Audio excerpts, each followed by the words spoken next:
Assalamu alaikum, liebe Kinder. Willkommen zum 6. Tag von unserem Ramadan-Kurs. Heute werden wir weiterhin etwas Kleines über Ramadan lernen. Als erstes stelle ich euch wieder mal eine Frage, und zwar, welches Tier hat in der Geschichte geweint? Wir haben das letzte Mal durchgenommen. Merkt euch oder schreibt euch die Antwort auf und ich werde zum Schluss sagen. Also kommen wir zum Thema für heute, und zwar Vorteile des Fastens. Das Fasten hat viele Vorteile, einige sind nachfolgend beispielhaft aufgeführt. Das Fasten als Selbsterziehung zur Läuterung der Seele, Erholung des Körpers, Schulung des Charakters und Stärkung des Glaubens, also Iman. Das Fasten fördert darüber hinaus, in Disziplin gegenüber Allah und den Mitmenschen zu leben, den Menschen zu lehren, Geduld zu üben und sich zurückzuhalten, den Menschen zu lehren, Barmherzigkeit und Sympathie für die Armen und Bedürftigen zu empfinden. Das Fasten hat vielfältige medizinische Vorteile.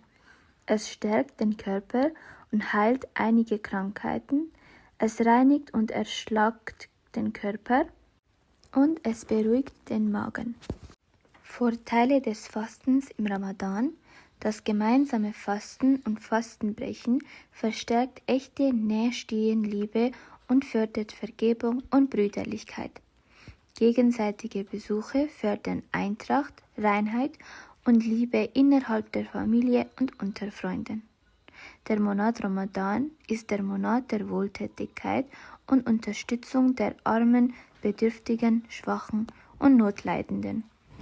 Und Ramadan befreit uns vom Egoismus und unterstützt die Selbstdisziplinierung beim Essen und Sprechen. Kommen wir zum Tarawih-Gebet, das heißt auf Deutsch das Gebet der Ruhezeiten. Dies ist ein Gebet, das jede Nacht nach dem Gebet Isha im Laufe des Monats Ramadan verrichtet wird.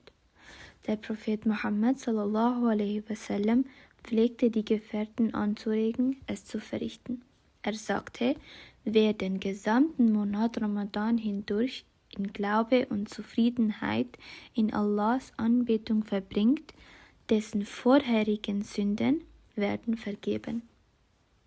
Die Zeit dieses Gebets beginnt nach dem Nachtgebet und endet kurz vor der Morgendämmerung. Was ist denn eigentlich die Anzahl der Beugungen dieses Gebets? Es sind entweder 8 oder 20 Beugungen, also Raka. Wie wird es verrichtet? Dieses Gebet wird mit 2 Beugungen oder Raka vollzogen. In jeder Beugung werden die Eröffnungssuren und einige Koranverse rezitiert. Nach jeweils 4 Beugungen legt der Betende Ruhepause ein. Es wird in Gemeinschaft in der Moschee verrichtet. Der Muslim darf es jedoch auch einzeln zu Hause verrichten. Das ist die Antwort zu meiner Frage ganz am Anfang. Und zwar, es war ein Kamel, der gestern in der Geschichte geweint hat. Also, das wär's für heute. Ich hoffe, dass ihr einmal mit euren Eltern Tarawih lesen in einer Moschee und wir werden uns inshallah morgen wieder sehen. Assalamu alaikum.